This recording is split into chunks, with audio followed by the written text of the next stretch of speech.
ഭഗവാനോട് എന്തെന്നില്ലാത്തതായ പ്രേമത്തെ അവതരിപ്പിക്കുന്ന കുന്തി. ഇവിടെ കുന്തി ദേവി ഗുരുവായൂരപ്പനോട് ഭഗവാൻ ഒരു പുതിയ പേര് എന്നുള്ള മട്ടില് കൊടുത്തുകൊണ്ട് നമസ്കരിക്കുന്നതായിട്ട് കാണാം. നമോ അകിഞ്ചനവിത്തായ. അകിഞ്ചനവിത്തായ നമ. അകിഞ്ചനന്മാര് വെച്ചാ ഒന്നുമില്ലാത്തവര്. ഒന്നുമില്ലാത്തവരുടെ വിത്തം ആരാ? അത് ഗുരുവായൂരപ്പനാണ്. കുന്തി ദേവി നമസ്കരിക്കുന്നു ഭഗവാനെ. നമോ അകിഞ്ചനവിത്തായ. ഒന്നുമില്ലാത്തവർക്ക് ദൈവം തുണ നമ്മൾ പറയാറുണ്ട്. കുന്തി ദേവിയും അല്ല, അമ്മ ആ പേര് കൊടുത്തതിന് ശേഷം ആയിരിക്കാം നമ്മളും ഗുരുവായൂരപ്പനെ അകിഞ്ചന വിത്തം എന്നതായ ഭാഷയിൽ അവതരിപ്പിക്കുന്നത്. ഒന്നുമില്ലാത്തവരെ, ആരുമില്ലാത്തവർക്ക് അല്ലേ ഭഗവാൻ നാഥനായി മാറുന്നത് പോലെ. ഇനി നമുക്ക് ദശമസ്കന്ധത്തിലും കാണാം ഈ ഒരു ഭാഷ. രുക്മിണി ഭഗവാന് ഈ പേര് കൊടുക്കുന്നുണ്ട്. എന്റെ ഗുരുവായൂരപ്പ, എനിക്കറിയാം അവിടുത്തെ ഒന്നുമില്ല എന്നല്ലേ പറഞ്ഞത്. ഈ ലോകത്തിന്റെ മുഴുവൻ അധിപതിക്ക് ഒന്നുമില്ല എന്ന് പറയാനെങ്കിലും ഒരു നാണമുണ്ട് അല്ലേ നാരായണ ശ്രീ ഗുരുവായൂരപ്പ. കാരണം ഭഗവാനിൽ നിന്ന് അന്യമായിട്ട് വന്നു, മറ്റൊന്നും ഇല്ലാത്തത് കൊണ്ട് ഭഗവാന് മറ്റൊന്നുമില്ല എന്നും സാധൂകരിക്കപ്പെടുന്നു നാരായണ. കുന്തി ദേവി എന്തെന്നില്ലാത്തതായ ആർദ്രതയോടുകൂടി ഭഗവാനെ നമസ്കരിക്കുന്നതായിട്ട് നമുക്ക് കാണാം. നമസ്യേ പുരുഷം തു ആദ്യം ഈശ്വരം പ്രകൃതേ പരം അലക്ഷ്യം സർവഭൂതാനാം അന്തർബഹി അവസ്ഥിതം. ഏതൊന്നാണോ എല്ലാവരുടെയും ഉള്ളിലും പുറത്തും അനുഭവവേദ്യമായി വരുന്നത്, സത്തയായിട്ടുള്ളത്, ഉണ്മയായിട്ടുള്ളത്, അത് ഈശ്വരനാണ്. പുരുഷം തു ആദ്യം. അതാണ് പുരുഷൻ. ഏവനാണോ എല്ലാത്തിനും കാരണമായിട്ടുള്ളത്, ഏത് കാരണത്താൽ ഏതൊക്കെ ഉണ്ടാവുന്നു, നിലനിൽക്കുന്നു, വിലയം പ്രാപിക്കുന്നു, ആ പുരുഷനെ അനുഭവപ്പെട്ടുകൊണ്ട് ഈ പുരുഷനെ മറ്റൊരു തരത്തിൽ ഇതാ കപിലയോഗീശ്വരൻ എല്ലാത്തിന്റെയും സംയോജന വിയോജനമാണ് കേട്ടോ പുരുഷൻ എന്ന് ഓർമ്മിപ്പിക്കുന്ന സാഖ്യശാസ്ത്രത്തെ അവതരിപ്പിക്കുന്നതായിട്ട് കാണാം. നമസ്യേ പുരുഷം തു ആദ്യം ഈശ്വരം പ്രകൃതേ പരം. യാതൊരാളാണോ എല്ലാവർക്കും ഈശ്വരനായിട്ടുള്ളത്, ഈശ്വരൻ ചാലോപതി, എല്ലാവരെയും രക്ഷിക്കുന്നത്, എല്ലാവർക്കും വിശ്വസിക്കാൻ ഉതകുന്നതായിട്ടുള്ളത്, ഉണ്മയായിട്ടുള്ളത്, സത്യമായിട്ടുള്ളത്, ആ ഭാവത്തെ, സത്യത്തെ ഇതാ തിരിച്ചറിഞ്ഞ് കുന്തി ദേവി ഭഗവാനോട് പ്രാർത്ഥിക്കുന്നതായിട്ട് കാണാം. നമസ്യേ പുരുഷം തു ആദ്യം ഈശ്വരം പ്രകൃതേ പരം നാരായണ. അതിനും അറ്റത്ത്, ഈ കാണുന്നതിനും അറ്റത്ത് ഏതൊന്നാണോ ഉണ്മയായിട്ടുള്ളത് അത് അവിടെ നിന്നാണ് കേട്ടോ. ഇത് സാക്ഷാത് കൃഷ്ണ പരമാത്മാവിനെ മുൻനിർത്തിക്കൊണ്ട് അലക്ഷ്യം സർവഭൂതാനാം. അലക്ഷ്യം, മറ്റൊരു ലക്ഷ്യം ഈശ്വരനില്ലല്ലോ. കാരണം മറ്റൊന്ന് ഈശ്വരനിൽ നിന്ന് അന്യമായി മറ്റൊന്നും ഇല്ലാത്തതുകൊണ്ട് ഭഗവാന് അങ്ങനെ മറ്റൊരു ലക്ഷ്യമില്ല എന്ന് നമുക്ക് ഉറപ്പിക്കാം. നമ്മളാണ് പറയുന്നത് ഗുരുവായൂരപ്പൻ നമ്മളെ രക്ഷിക്കാൻ നിൽക്കുകയാണ്. അങ്ങനെ രക്ഷിക്കാൻ നിൽക്കണമെങ്കിൽ നമ്മൾ വേറെ ആളാവണ്ടേ, ഭഗവാനിൽ നിന്ന് അന്യമായിട്ടുള്ളതാവണ്ടേ. ഹരേ ഗുരുവായൂരപ്പ. ഭഗവാൻ തന്നെയാണ് നമ്മളെ, ഭഗവാനിൽ തന്നെയാണ് നമ്മൾ നിലനിൽക്കുന്നത്, ഭഗവാനിൽ തന്നെയാണ് വിലയം പ്രാപിക്കുന്നതും. ഇതൊരു പ്രപഞ്ച സത്യമായി കുന്തിദേവിക്ക് അനുഭവപ്പെട്ടത് കൊണ്ടാണ് ഇത്രയും കാലം താൻ കൃഷ്ണനെ ഒരു ബന്ധുവായി മാത്രം കണ്ടതിലുള്ളതായ പശ്ചാത്താപമാണോ, ആ കൃഷ്ണ പരമാത്മാവിന്റെ പ്രഭാവത്തെ തനിക്ക് പൂർണ്ണമായിട്ട് അനുഭവപ്പെടാത്തതിന്റെ സങ്കടമാണോ കുന്തി ദേവി പ്രവർത്തിക്കുന്നതായിട്ട് അല്ലെങ്കിൽ സ്തുതിക്കുന്നതായിട്ട് അനുഭവപ്പെടുന്നത്? മായാജവനികാച്ഛന്നം. അത് അമ്മ അതിനൊരു കാരണം കൂടി പറയുന്നുണ്ട്. മായാജവനികാച്ഛന്നം അജ്ഞാധോക്ഷജം അവ്യയം ന ലക്ഷ്യസേ മൂഢദൃശ നടോ നാട്യധരോ യഥാ തഥാ പരമഹംസാനാം മുനീനാം അമലാത്മനാം ഭക്തിയോഗ വിധാനാർത്ഥം കഥം വശ്യേമ ഹി സ്ത്രീയ. പൊതുവെ സ്ത്രീകള് അബലകളാണ്, അറിവില്ലാത്തവരാണ് എന്ന് സ്വയം പറയുന്നുണ്ട്. മറ്റുള്ളവർ പറയില്ല, അവരെന്ത് തന്നെത്താന്നെ പറയണം, ഞങ്ങൾക്ക് ശക്തിയില്ലല്ലോ, ഞങ്ങൾക്ക് അറിവില്ലല്ലോ എന്നാണ്. ആ ഭാവം കുന്തി ദേവി ഏറ്റെടുത്തുകൊണ്ട് പറയുകയാണ്, മായാജവനികാച്ഛന്നം, മായയാവുന്നതായ ആ യവനിക കൊണ്ട് മൂടപ്പെട്ടിട്ടുള്ളതാണ് ആ പ്രപഞ്ച സത്യം. അജ്ഞാ അധോക്ഷജം അവ്യയം. ഇതൊരു സാധാരണക്കാരൻ നോക്കുമ്പോൾ ആകാശം പോലെ ആദിയില്ലാത്തത്, അന്തമില്ലാത്തത് എന്ന് അനുഭവപ്പെടുന്നു. ചെറിയ കുട്ടികള് കടൽ തീരത്ത് നിന്ന് നോക്കുമ്പോ ആകാശ അറ്റത്ത് മുട്ടുന്നുണ്ട്, അമ്മ അത്ത അവിടെ മുട്ടുന്നുണ്ടാവില്ലേ?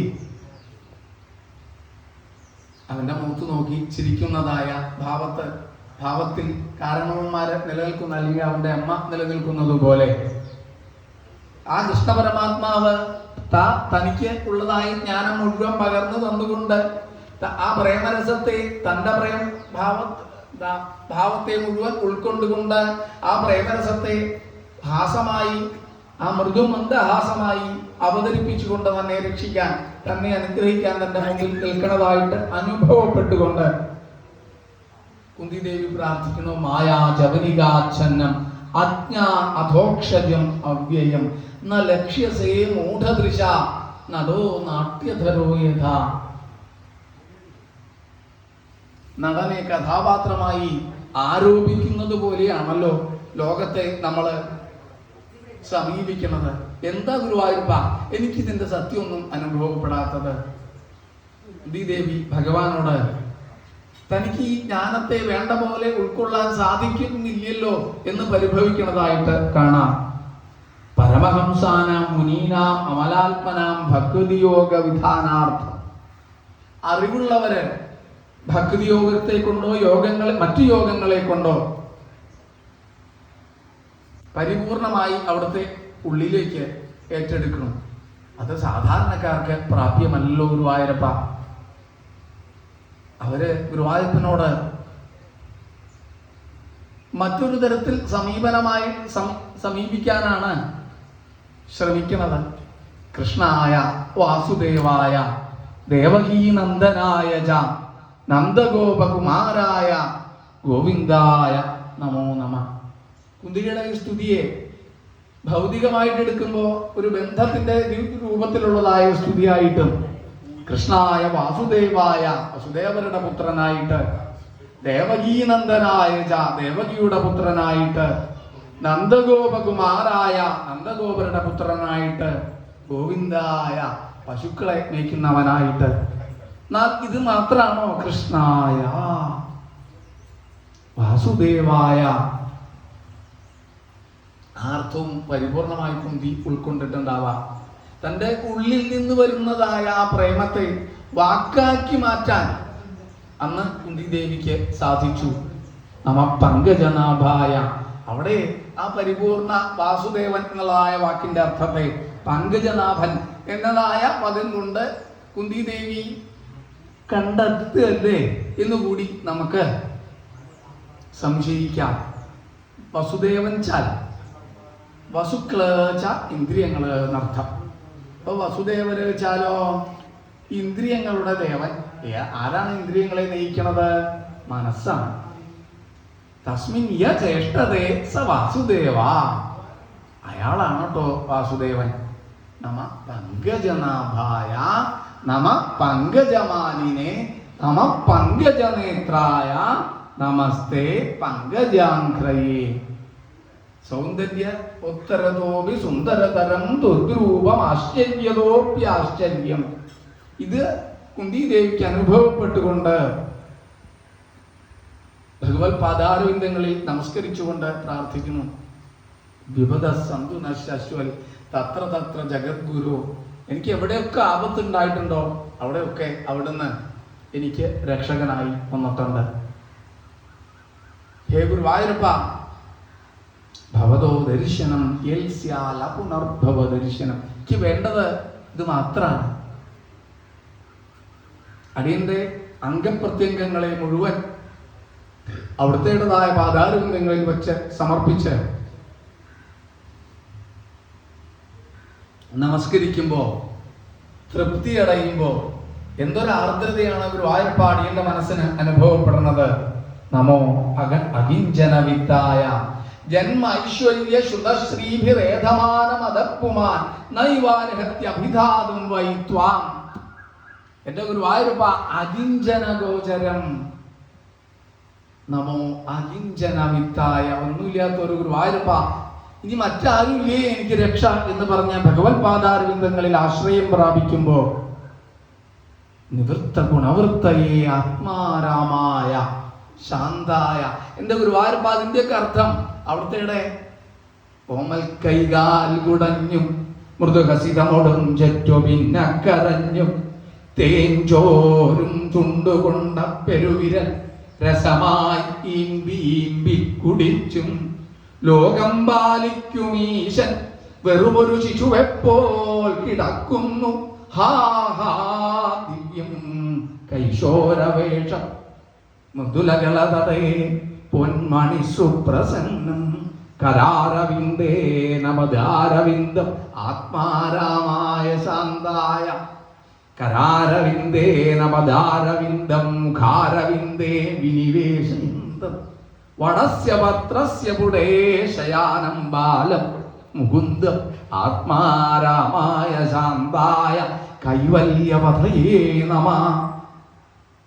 ഗുരുവായൂരപ്പ ഗോപ്യാദതേ ത്വയി കൃതാഗസിതാമതാവൽ യാതേദശാശ്രുകലിലാഞ്ജന സംഭ്രമാക്ഷം വക്രം നിനീയ ഭയഭാവനയാ സ്ഥിതസ്യ സാ മാം വിമോഹയതി. ഒരു ഭൗതികത പൂർണ്ണമായിട്ട് വിട്ടുമാറാത്തതായ ഒരമ്മയുടെ, അവിടെ അമ്മ എന്നുള്ള വാക്ക് തന്നെ എടുക്കണം. അമ്മ മനുഷ്യ ഭാവത്തിൽ എടുത്ത, അല്ലെങ്കിൽ നമ്മുടെ ഭാഷയുടേതായ സാങ്കേതികത്വത്തിൽ എടുത്താൽ മലയാളത്തിൽ ഇത്രയും സുന്ദരമായിട്ടുള്ളൊരു പദല്യ അമ്മ എന്നുള്ളത് പോലെ അമൃതന് സമാണ്. അമ്മയായി മാറിക്കൊണ്ട് കുന്തിദേവി ഞാൻ കണ്ടു കേട്ടോ. ഒരു ഭക്തന്റെ പരിപൂർണ ലയവും അവിടെ നമുക്ക് അനുഭവപ്പെടും. സാ മാം വിമോഹയതി, മാം വിമോഹയതി, എന്നെ എന്തെന്നില്ലാണ്ട് മോഹിപ്പിക്കണു. ഏത് ഭഗവാന്റെ ആ സ്വരൂപം. അന്ന് അമ്മയുടെ തൈരുകലം തല്ലിപ്പൊട്ടിച്ച് വെണ്ണയെടുത്ത് മേത്ത് വെച്ച് തേച്ച്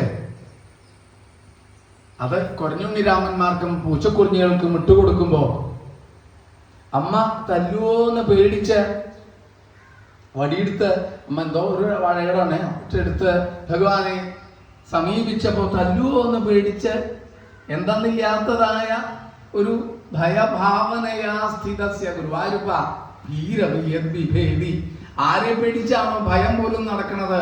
യദ്ഭയാൽ വാദിപാദോയം സൂര്യസ്തപതി യദ്ഭയാൽ വർഷതീന്ദ്രോ ദഹത്യഗ്നി മൃത്യുശരതി യദ്ഭയാൽ.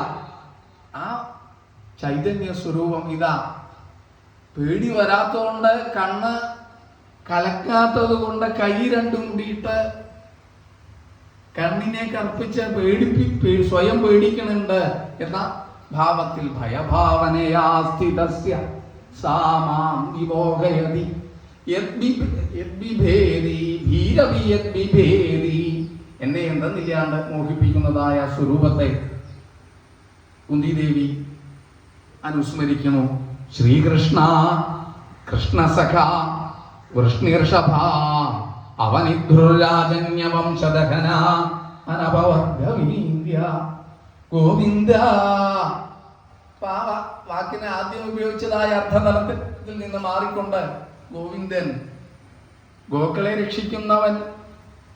പോരാ, ഗ എന്ന ശബ്ദം കൊണ്ട് വേദാനുദ്ധരത, വേദങ്ങളെ ഉദ്ധരിച്ചവൻ. ആ തലത്തിലേക്ക്, അല്ലെങ്കിൽ ആ രാഘമൂർത്തിയുടേതായ അനുഗ്രഹത്തിൻ്റെതായ കഥയായിട്ടെടുക്കാം. ഇനി അതല്ല, പാലാഴി മന്ത്രം ചെയ്യുന്നതായ ഒരു ആയുപ്പന്റെ സ്വരൂപമായിട്ടെടുക്കാം. ഏത് അവതാരമൂർത്തിയാണോ അറിവിനെ പരിപൂർണമായിട്ട് ഇവിടെ ദാനം ചെയ്യുന്നത്, അത് വാമനമൂർത്തിയായ ആവാം, ഇനി അതിൻ്റെ അപ്പുറത്തേക്ക് സാക്ഷാൽ ശ്രീരാമമൂർത്തിയാവാം, സ്വയം കൃഷ്ണ പരമാത്മാവ് തന്നെയാവാം. ഗോവിന്ദ. വേദങ്ങളെ അറിവിനെ പകർന്നു തരുന്നവനായിട്ട് ഗോവിന്ദ. ഗോദ്വിജസുരാർത്തിഹരാവതാര. പശുക്കൾക്കും അല്ലെ, അത് ഒരുമിച്ചെടുത്താൽ ഗോദ്വിജസുരാർത്തിഹരാവതാര, സാധാരണക്കാരുടെ അറിവ് മോഹിക്കുന്നവരുടെ, പ്രേമം മോഹിക്കുന്നവരുടെ ഉള്ളിനെ പൂർണ്ണമാക്കുന്നവൻ എന്ന അർത്ഥത്തിലും അതിനെ വേണമെങ്കിൽ പ്രയോഗിക്കാം. ഗോദ്വിജസുരാർത്തിഹരാവതാര, നമ്മുടെ ഭ്രമത്തെ മുഴുവൻ ഇല്ലാണ്ടാക്കുന്നവനായിക്കൊണ്ട് ഈശ്വരനെ കണ്ട് യോഗേശ്വര അഖില ഗുരോ ഭഗവൻ നമസ്തേ. യോഗേശ്വരനായി ഭഗവാനെ ഉൾക്കൊണ്ട് എല്ലാവർക്കും പതി ഈശ്വരനാണ്, കൃഷ്ണ പരമാത്മാവാണ് എന്ന് പൂർണ്ണമായി അനുഭവിച്ചുകൊണ്ട് അഖില ഗുരോ ഭഗവൻ നമസ്തേ, ഭഗവത് പാദാരവിന്ദങ്ങളിൽ ശരണം പ്രാപിക്കുന്നതായിട്ട് അനുഭവപ്പെടുന്നു. ദേവി ഭഗവാനെ നമസ്കരിക്കുന്നതായിട്ടുള്ള രംഗമാണ് നമ്മൾ അനുസ്മരിച്ചത്.